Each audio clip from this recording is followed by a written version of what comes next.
What's up everyone? Today you're getting Sweaty Oscar from Sweaty Brussels. It's hot, it's summertime, but that doesn't matter right now because what we're here to talk about is maintaining perspective while you're producing music. One of the most frustrating things that I think can happen to a producer is you spend time within a project, you're making something, you think it's really cool, your ears have adjusted to the sound world of that project, and so you think, yeah, all my musical decisions make sense and they sound good, and then you step away from producing, maybe you have a night's sleep or you do something else, and then you hear your music again and you go, what was I thinking? How could I ever think that that was any good in any kind of a way?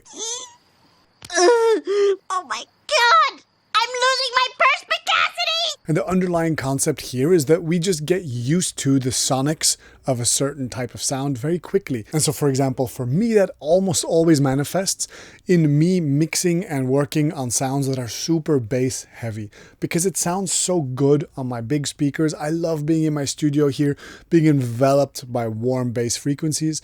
And then I'll make a project, I'll render it out, and when I listen to it on smaller speakers, that might not translate and I get frustrated, and then my musical ideas, even if those musical ideas were valid and maybe good, they get harmed by the fact that my ears were so subjective. And so let's talk about some strategies today to sort of pull your ears into some kind of objective neutrality again, like a palate cleanser for your ears. There are two big technical concepts that you want to have in your mind while we're talking about this. And one is about loudness and the fact that we subjectively think louder is better. And so one of the most demotivating things is hearing one of your tracks next to something else that's been like professionally mastered or something, and yours just sounds incredibly blurry and weak. A very important concept there is that part of that equation is just loudness. If you bring up your track to the same loudness, or even better, if you bring down the loudness of the reference track, then you can evaluate the differences between these tracks in a more fair and reasonable way. And when we talk about volume, you may want to know peak volume, which is sort of the loudest that the peak gets. Then there's something called RMS, which is almost like the average volume over the past half a second or so of sound. So the peak volume will be jumping all over the place on your sound, whereas the RMS will be below it and will be moving a little bit slower. In Ableton, for example, on the peak meter, you can see that the transparent peak is jumping all over the place. That's the peak meter. And then the fuller green, that's actually the RMS. So the more averaged volume. And RMS is maybe a better approximation of how loud we really think something is than peak volume. And just to make things even more complicated, we are also more sensitive to a certain frequency range. Let's say maybe the frequencies between 1 and 5 kilohertz, something like that. There are curves for this. And so music that has a lot of those frequencies will sound louder even if the RMS is the same.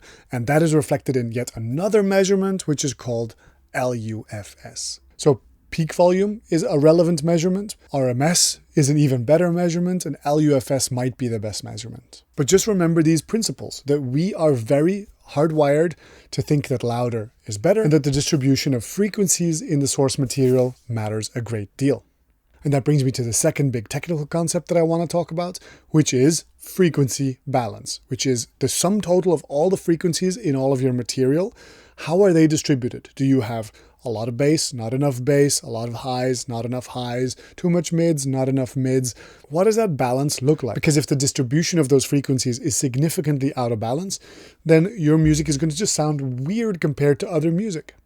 Thank you for sitting through those theory concepts. I do think they are important. Now let's look at some applied methods, some real tools. Here's a track that I'm working on, and let me walk you through some of the checks that I would do personally to reassure myself that I'm working in the right direction. Okay, so first of all, in terms of working volume, I tend to, on my master chain, have not much else than just a limiter that you can see here. I bring up the gain on the limiter until it's just about touching it on the master. That way I know that my stuff is going to be kind of loud-ish, but not really overly compressed or anything. This is a very neutral and transparent way to just make sure that you've got the volume of your track under control. Because if my track is 22 decibels quieter than any of the reference tracks, that's just not a good idea. So I bring up my volume until I'm peaking kind of close to 0, and then you can see on the limiter This measurement here is LUFS. We just discussed that, right? So it's a very good measurement of subjective loudness. And it's worth going into some of your favorite songs and putting them through an LUFS meter and just see how many LUFS are they, because maybe that's something that in your sound design and mixdown you want to be working towards. Very technical stuff, I know. This is not a super playful video. The point of this video is I want to give you some tools to reassure yourself that you're probably going in the right direction. So what you want to do, you want to make sure that your loudness is at a reasonable level. For me, -9 is a very reasonable level. Then I like to have one of these things. So this is a specific plugin called Tonal Balance Control. And you see this curve, you see the range somewhere within these two lines. And so this clear line is me, right? And so as you can see, I'm mixing a little bit too bass heavy, just like I was admitting to a moment ago. I've decided in this case not to address it too much. That can be a job for my final mixdown and maybe the mastering. But overall, things are not too out of whack here. So I know that this is not going to be some kind of dramatic problem. As long as I'm mostly within these curves, we're going to have a good time. Over on Patreon, I do a series called Track Analysis where I basically analyze a lot of songs through these kind of tools. And yeah, we see that it's quite rare for tracks to go beyond the lines, but it does happen, but not very far. So if your master limiter is telling you that your sound is loud enough and your frequency balance is telling you that your sound is kind of frequency balanced, now let's A/B test with some reference tracks. And my current method, I've gone through so many methods of doing this, but my current method is using a plugin called mCompare. There's a couple of other plugins, like there's one called Magic AB, and I bet there's a whole suite of other tools. This particular one was recommended to me by my friend Remy Lebos, mixing and mastering engineer. Highly recommend checking out his work. And the beauty of it is that you've got these reference tracks in the slots that you want. Here, I'll turn up the music again. And then I can use a MIDI controller to switch between the selection and just refresh my ears. And this is the moment that your ears get refreshed. Christian Heikkila, love his work. So these are tracks that I like. I just like them. They have a certain attitude. And if my songs could live amongst them, I wouldn't be salty about it. And so that's my track again. And we switch to the reference tracks. And I can ask myself the question, could this track be played on the same dance floor? Could this track be part of the same DJ mix? Is it obviously lacking in some way, or is it just different because it's artistically different? And hopefully it is a bit artistically different, but technically not too out there. And so switching from one to the other resets my brain and gets me back into paying attention to the more important things. Maybe that scratchiness in the low end is less relevant because there's still big holes in my high mids or something. Or maybe I've just been producing only a groove and there's no lead element. And this kind of helps me go, oh yeah, okay, let me maybe switch focus. One of the great things about this plugin also is that you can hit set and then it's going to automatically adjust the loudness of the reference track to be the same as your track. And so you're listening to differences in sound quality. And by that, I mean differences in sound character. You're not being seduced by just the vividness of loudness, you know. I've so often judged my stuff negatively and gotten into negative spirals because my stuff just doesn't sound as loud as the reference. And this is one way of getting out of that. You don't have to use an external plugin if you don't want to. You could also just take yourself a track that you like, drop it onto an audio track. Here, I love this track by Andrea called Outlines. Then you just have to make sure that the track, first of all, is not going through your mastering chain, so it doesn't go through the same limiter that everything else is going through. So you can set it to external out here. You want to deactivate the track and then solo it and then unsolo it. So you can go to the reference track and back. Let me show you that in action. So my track, reference track. Oh, what are we noticing? They're not volume matched. The reference track is way quieter. So let's go have a look at the meters. See this meter here? And this meter here? We want the middle, the solid point of this meter, to be hovering around the same number-ish. It's not obvious because this Andrea track is really dynamic. But look at mine. Mine is going, this is like the -6 decibels point. It's hovering around -6. So if we can get that Andrea track to also hover around -6, it's not going to be too different. There we go. Now we're comparing apples to apples, or oranges to oranges, apples to apples, right? So yeah, this Andrea track has a much lazier groove.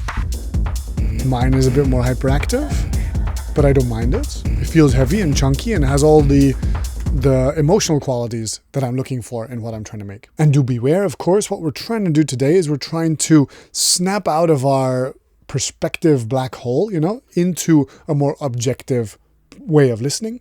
But what we're not trying to do is we're not trying to copy our reference tracks. The goal here is just to fairly evaluate yours and to just be reassured that you're on the right track, that when you open it up tomorrow, it's not going to sound terrible. Another thing that I like to do is I like to solo a certain band, for example, here, and think, oh, okay, if we don't get the benefit of the low frequencies, does it still groove? Same here. In the mids, do we get the groove? This is like how it would sound on the smallest of small speakers, right? Yeah, that works. And what if someone is in the club all the way up against the subwoofer and this is pulsing through their body? Does this part of the frequency spectrum tell a coherent story? Yeah, I kind of like it. How about the shiny highs? Sounds groovy. Doesn't sound like a chaotic mess. I'm happy. Yeah, overall, at each place, that part of the frequency spectrum is telling me a story that I like. You can go even more granular and sort of listen in specific parts like this. And if in any particular place, one element is really jumping out, like for example, if you do a clap, often around these frequencies, the clap will dominate everything else, right? And you could ask yourself the question, maybe it's worth pushing that frequency back on the clap. And so the whole groove at those frequencies sounds good. Anyway, these are big mixing questions. This is not a whole mixing tutorial. This is just about refreshing your ears. And again, I did that on tonal balance, but you don't need a specific plugin on this. You can again do that here on EQ8. You can just set it to preview mode and sweep across the frequency spectrum like this. Works equally well. It's just because I have those plugins that I use them. You don't have to. You don't need expensive plugins to do this stuff. But when you're done, don't forget to turn this off, because that would be stupid. Anyway, those are a lot of good ways of gaining perspective, but we might do all of these techniques again and again and again. Once through our main speakers, once through headphones, because that's going to tell you a very different story. Maybe once through a small speaker. Also within Ableton, you can set your work on the MacBook Pro speakers. Again, that's going to tell you a very specific story of the music that you're working on. And if on any of those systems, important parts of your music get lost, maybe that's something to just keep in mind because you want your music to translate as well as possible to different listening scenarios. So try to get all this perspective on good speakers, try to get all this perspective on a bad speaker, try to get all this perspective on your laptop speakers, try to get all this perspective on headphones. And as if that wasn't enough, if you have the practice of DJing, try playing your track within a DJ set, because again, that's going to teach you so much when you play your track. It's going to teach you a lot about the groove and about how it feels. There's a lot to think about there. Obviously, if you have a car, the car test is a very famous way to listen to your music as well. I don't have a car. In Brussels, I just walk and cycle everywhere. In Belgium, there's trains everywhere. Who needs a car? Isn't it the joke that you can either have a car or a modular synthesizer? Are there any perspective techniques that I've missed in this video? Please leave them in the comment below, or just leave a comment to say something nice to me. If you like the way I teach, consider following one of my courses. And until next time, stay producing, be good to each other, and take care. Bye-bye.